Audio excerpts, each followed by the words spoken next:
¿Qué tal? Les habla Jorge Gestoso. En el programa de hoy, la desciudadanización en El Salvador con otro notable invitado, Leonel Herrera, periodista directamente desde San Salvador.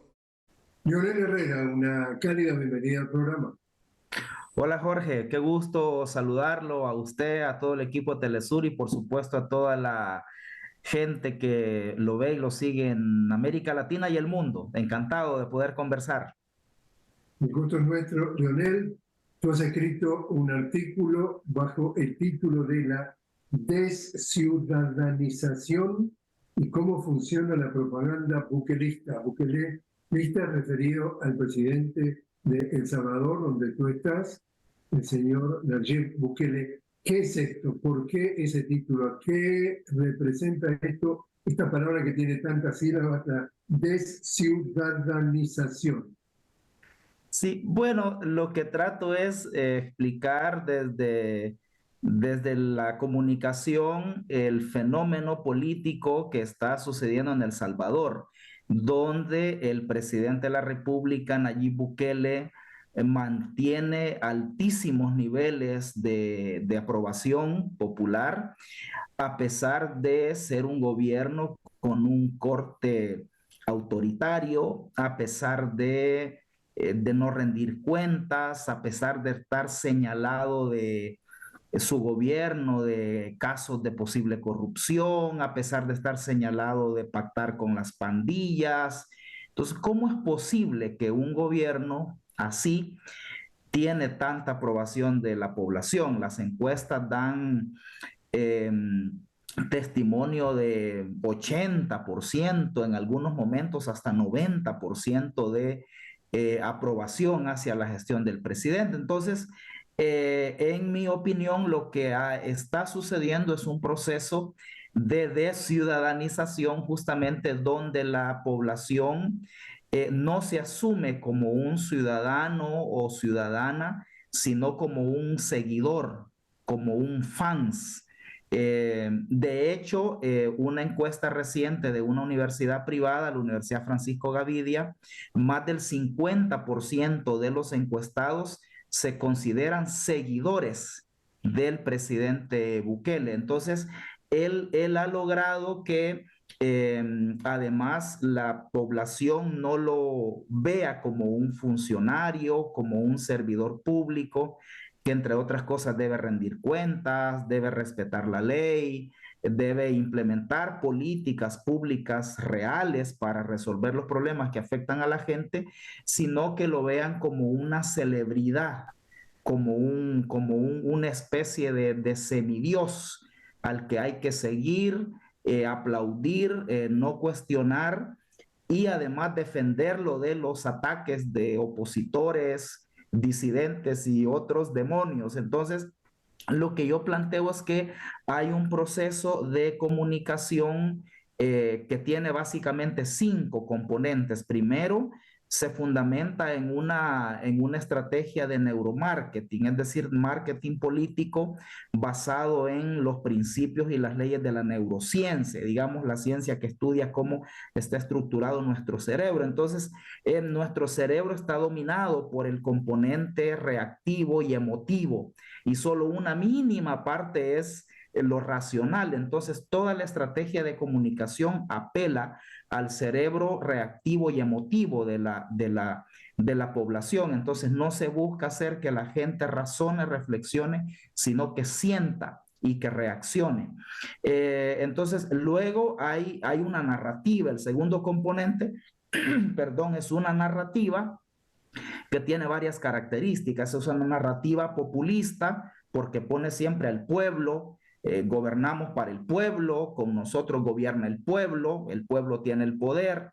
Es una narrativa además mesiánica porque apela al imaginario religioso de la gente. El presidente Bukele se vende como un designado de Dios, como un Mesías, como un instrumento de Dios. Recientemente en un discurso que le dio a las Fuerzas Armadas, les dice, nosotros somos instrumento de Dios.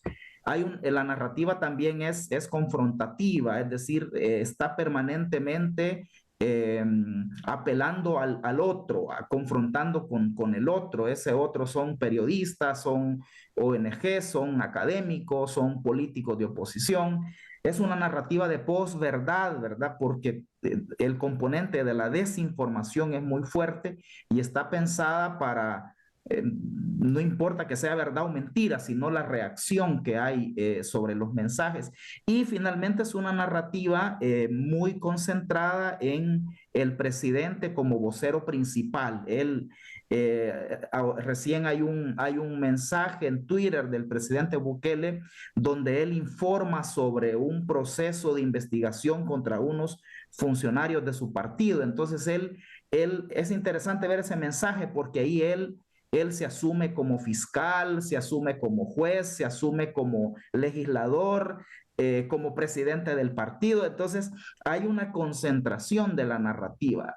El tercer gran componente es todo un aparataje comunicacional nunca antes visto de medios privados que están alineados a la narrativa gubernamental y un gran aparataje de medios del Estado, ¿verdad? Que no tienen una perspectiva de medio público, sino que de aparatos de propaganda y un enorme entramado digital con miles de cuentas, de granjas, de los llamados troll centers, y que opera de manera muy articulada. Es decir, cuando deciden colocar un mensaje, se pone en función de ello todo el aparataje, desde el Twitter del presidente Bukele hasta el último troll, pasando por todo el engranaje comunicacional.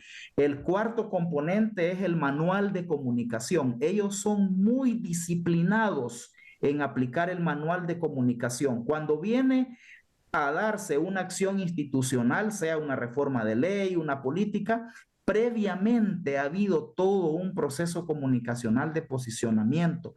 Y finalmente lo que yo planteo es que ellos se basan en la escucha permanente de las emociones de la gente, es decir, ellos están midiendo la temperatura, el humor social. Ellos hacen escucha digital mañana, tarde y noche y en base a eso están tomando decisiones. Entonces las decisiones ya no responden a problemáticas concretas, a necesidades de la gente, ni hay un proceso de elaboración de una política o de tomar una decisión, sino que a partir del humor y la temperatura social es que el gobierno va tomando decisiones. Entonces, esa estrategia hasta hoy ha funcionado muy bien. No sé cuánto va a durar, pero en este momento ha funcionado muy bien y de ahí se explica mucho desde la perspectiva comunicacional esta enorme popularidad que tiene el presidente Bukele, no solo en El Salvador, sino que en otros lados. Es decir, él es muy admirado por la extrema derecha colombiana, la extrema derecha peruana,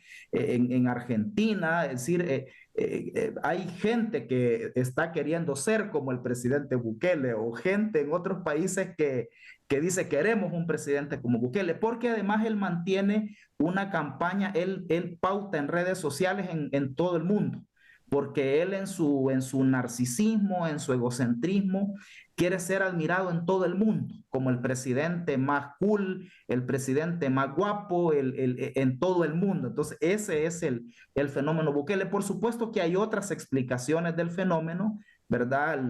Históricas, la debilidad de la oposición, etcétera, pero comunicacionalmente hablando, como la comunicación es nuestro tema, esa es la explicación que yo trato de dar. También el presidente, de acuerdo a la Constitución, no puede ser reelegido y, sin embargo, él aspira a ser reelegido. Háblanos de eso.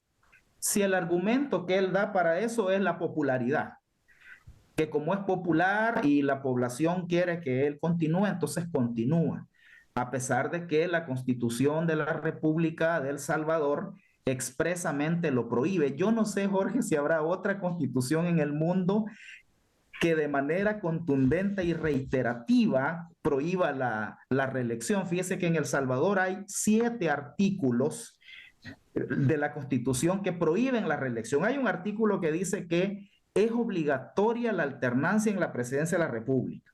Hay otro que dice que pierde sus derechos ciudadanos quien promueva la reelección presidencial. Hay otro que dice que el presidente puede estar 5 años y ni un día más. Hay otro que dice que si el presidente se reelige, la Asamblea Nacional lo debe destituir. Hay otro que dice que no puede ser candidato presidencial el presidente de la República. Y hay otro que dice que cuando se altera el orden constitucional y la reelección es una alteración del orden constitucional, el pueblo está obligado a insurreccionarse. Eso dice la Constitución de El Salvador. El presidente Bukele, la maniobra que utilizó fue sus diputados en la Asamblea Legislativa destituyeron en forma ilegal, arbitraria, a los magistrados de la Sala de lo Constitucional de la Corte Suprema, y esta sala, afín al presidente, nombrada por los diputados del presidente, es la que ha dicho que sí es posible la reelección presidencial. Y ellos hacen una serie de malabares. El vicepresidente de la República, Félix Ulloa, que es abogado constitucionalista, él explica que él ha dicho que hay unos artículos escondidos en la Constitución, nunca nos dice cuáles son, pero dice que hay unos artículos escondidos en la Constitución que sí permiten la reelección. Y más recientemente dijo que la reelección está permitida en la Constitución de 1962, o sea que en una Constitución derogada que hay que relacionarla, dice él, con un artículo, el 152 de la Constitución actual.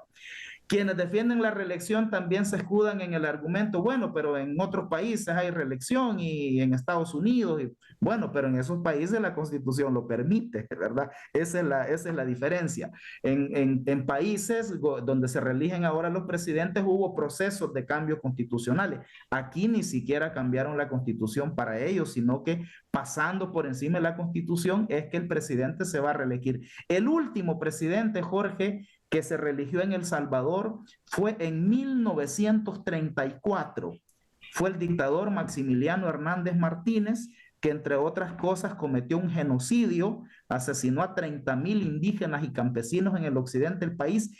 Él fue el último que se reeligió en 1934. Después los mismos militares le dieron un golpe de Estado. Entonces, 90 años después, hay un presidente con aspiración del poder total y de perpetuarse en el gobierno. Leonel, te invito a hacer una pequeña pausa. Estamos hablando con Leonel Herrera, periodista directamente desde San Salvador, sobre la situación política en El Salvador. Ya regresamos.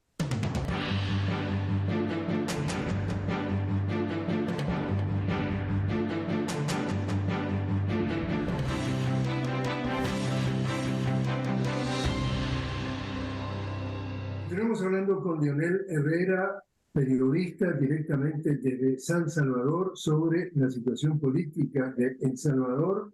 Leonel, los partidos ARENA y el FMLN, Faramundo Martí para la Liberación Nacional, FMLN, han estado alternándose el poder en los últimos años. ¿Qué ha pasado? ¿Dónde están hoy en la política estos dos partidos? Bueno, son partidos ahora minoritarios, no tienen ninguna posibilidad de hacer contrapeso institucional y con el peligro inclusive de desaparecer en las próximas elecciones. Hay un par de partidos pequeños, nuevos, que igual corren el mismo riesgo, porque además en su estrategia de asegurar su reelección, la reelección del presidente, el oficialismo ha venido modificando las reglas, incluso han violado una premisa de la legislación electoral que decía que no era posible hacer reformas electorales un año antes de las siguientes elecciones. Ellos eliminaron esa disposición y vienen a 6 meses de las elecciones ya modificando constantemente las reglas del juego. Por ejemplo, la última reforma importante que se hizo fue reducir la cantidad de municipios y la cantidad de diputaciones. Sin ningún estudio técnico, en el caso de los municipios, ahí más bien hay una estrategia política porque la mayoría de las alcaldías que gobierna el oficialismo probablemente iban a perder porque han hecho un mal trabajo, porque el mismo gobierno les quitó los fondos para hacer proyectos. Entonces, bueno, para no perder esas alcaldías, eliminamos esos municipios. Esa fue la decisión que tomaron. Y en el caso de los diputados, redujeron de 84 a 60 y además cambiaron la forma de contar los votos. Así como ha quedado ahora, todo apunta a que Nuevas Ideas, que es el partido del presidente Bukele, o es partido único o es partido hegemónico. Es decir, así como están las cosas, podría ganar 55 de 60 diputados, porque con la nueva forma de contabilizar los votos, los partidos pequeños no tienen posibilidades y prácticamente es el partido mayoritario el que se lleva todo. Aquí en la práctica vamos a estar volviendo a antes de los años 60, cuando quien ganaba la elección presidencial se llevaba a todos los diputados. Y la pluralidad en el Parlamento va a desaparecer totalmente. Por otro lado, cuéntanos el tema derechos humanos. Acá estamos hablando de que se han encarcelado decenas de miles de supuestamente mareros, digo supuestamente porque no han sido sometidos a juicio la gran mayoría de ellos. Hay denuncias sistemáticas de violación a los derechos humanos, es decir, al derecho de un juicio justo. Hay denuncias de muertes dentro de la cárcel. ¿Cómo analizas tú esa situación, que es la que en buena parte de la población aprueban el manejo del presidente Bukele respecto a estos mareros que están ahora encarcelados y que incluso han mandado al ejército a encerrar a una parte del país recientemente? Sí, fíjese que en El Salvador, Jorge, las pandillas, que es un fenómeno importado de Estados Unidos, las pandillas se formaron en las calles de Los Ángeles, y cuando Estados Unidos empezó a principios de los 90 a deportar a pandilleros a El Salvador, aquí crecieron y se hicieron grandes y con mucho poder. Entonces empezaron a negociar con los gobiernos de Arena y también los gobiernos del FMLN mantuvieron negociaciones, acuerdos con las pandillas. Durante el gobierno del expresidente Funes, por ejemplo, hubo una llamada tregua de las pandillas, donde las pandillas se comprometieron a ya no asesinarse entre ellas y a cambio de eso el gobierno generaba algunas condiciones para la reinserción y eso. Esta política de negociación con los grupos criminales la mantuvo Nayib Bukele. De hecho, Nayib Bukele, hay evidencia periodística que él empezó a negociar con las pandillas desde que era alcalde de San Salvador. Cuando llega de presidente, continúa la negociación con las pandillas. La negociación con las pandillas por parte de Bukele incluso ya está judicializado en una corte en Nueva York. La fiscalía estadounidense acusa al gobierno de Bukele de pactar con las pandillas, beneficios carcelarios, beneficios económicos para sus familiares, a cambio de que las pandillas reducían la cantidad de asesinatos, para luego Bukele decir que era como resultado de sus políticas de seguridad y a cambio de apoyo electoral para el partido Nuevas Ideas en las elecciones. Entonces, esa fue la dinámica de Bukele, de la negociación con las pandillas, no extraditarlos a Estados Unidos, etcétera. Pero en marzo del año pasado hay un cambio significativo en esta estrategia. A partir de una masacre que hubo, fueron asesinadas por las pandillas más de 80 personas en 3 días. Entonces, eso utiliza el gobierno como justificación. Hay sospechas de que esta masacre fue resultado de una ruptura entre la negociación, que las pandillas, quizás para presionar al gobierno a cambiar los términos de los acuerdos que tenían, cometen esta masacre. Entonces, a partir de ahí, el presidente Bukele cambia la estrategia de la negociación por la represión total y entonces les lanza una ofensiva y para eso establece un régimen de excepción que es innecesario porque en El Salvador hay suficiente marco normativo para combatir a las pandillas. Hay una ley de proscripción de pandillas, hay una sentencia de la Corte Suprema que declara grupos terroristas a las pandillas. O sea, con esa legislación hay suficiente para perseguir a las pandillas. El régimen de excepción, eh, pensamos que tiene otros propósitos, es decir, no necesariamente combatir a las pandillas, porque el régimen de excepción más bien se ha utilizado para tener carta blanca, para detener ilegalmente a cualquiera. Y aquí ya no solo se van los supuestos pandilleros, sino que se van personas inocentes y se han ido también sindicalistas, gente de organizaciones, líderes comunitarios, gente opositora al gobierno. Entonces, pareciera que el régimen de excepción es para justificar la detención de otras personas. O sea, no es necesario restringirle garantías constitucionales a toda la población para perseguir a grupos criminales, habiendo ya una legislación para ello. Ese régimen de excepción ya lleva más de un año, y seguramente el presidente va a llevarlo hasta las elecciones, porque ese es su principal mensaje de campaña ahora, que si gana la oposición, quitan el régimen de excepción y las pandillas vuelven a la calle a robar, a extorsionar. Ese es el mensaje que está planteando. Entonces, el régimen de excepción es carta blanca para perseguir a cualquiera, y es el principal acto de propaganda del presidente de cara a la reelección, porque ciertamente la gente ha creído que la mejoría en seguridad, porque evidentemente la gente percibe una mejoría en seguridad porque ya no se encuentran los pandilleros en la esquina que lo extorsionen, que lo amenacen. Entonces, esta mejoría que la gente ha creído que es por el estado de excepción, y que ese combate a las pandillas solo se puede hacer con el estado de excepción. Y como usted bien dijo, hay una enorme cantidad de violaciones a los derechos humanos. De los más de 60,000 detenidos, el propio ministro de Seguridad ha reconocido que al menos 5,000 no tienen ninguna relación con pandillas. O sea, y a esta altura ya liberaron a unas 6,000 personas que las capturaron ilegalmente. Gente que le arruinaron la vida, que perdió el trabajo, que en las cárceles ya hay más de 150 personas asesinadas en las cárceles. Es decir, es una barbaridad. Fíjese que a los policías les daban cuotas para detención, les decían, bueno, tienen que capturar 50 diarios.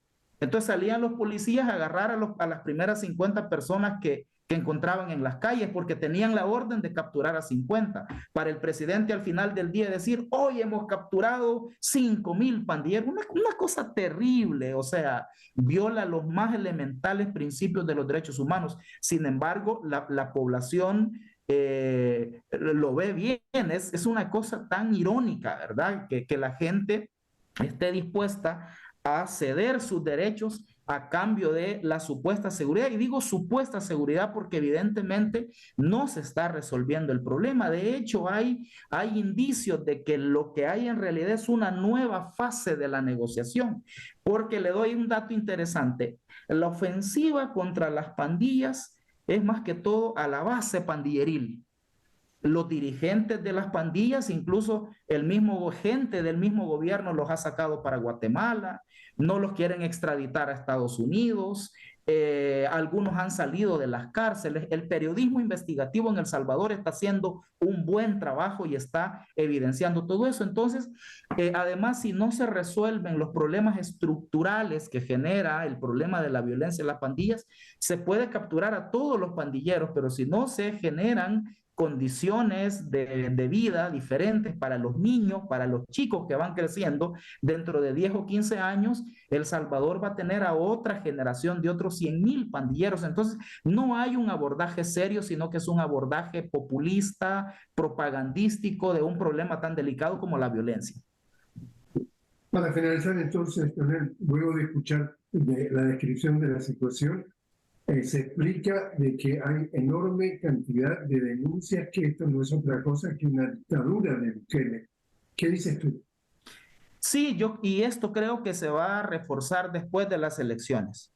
Yo creo que luego de la reelección, el gobierno de Bukele va a hacer muchas cosas que ahorita se las está guardando.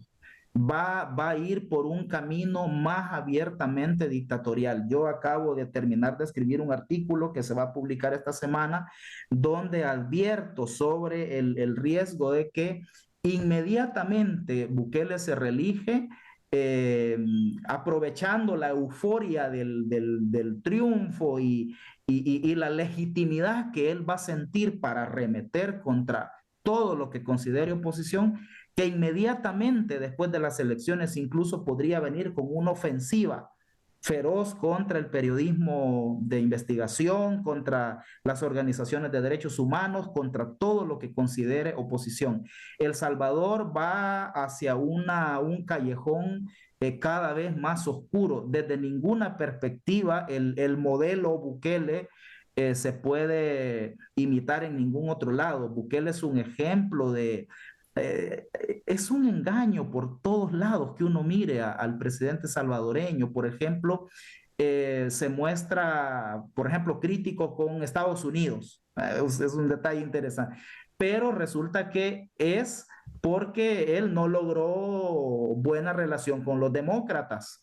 Con Trump, Bukele se llevaba súper bien, o sea, con Bukele era, con Trump era todo amor y paz. Hay una frase famosa cuando Bukele se encuentra con Trump en el marco de una asamblea de Naciones Unidas. Bukele le dice, "You are very nice and cool president", Bukele a Trump. Entonces, es con los demócratas, ya no les gustó el estilo de Bukele y le empezaron a decir, mira, comportate, ¿verdad? Guardar las apariencias democráticas, y entonces ahí él chocó con ellos porque el tipo no acepta ninguna crítica ni ninguna observación de nadie.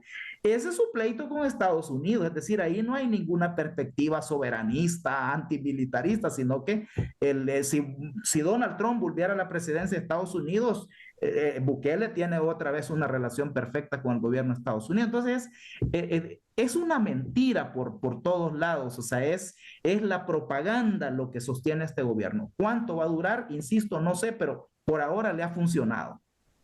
Bueno, muchísimas gracias por haber estado con nosotros. Bueno, gracias a usted, Jorge, y un saludo para toda la teleaudiencia de Telesur.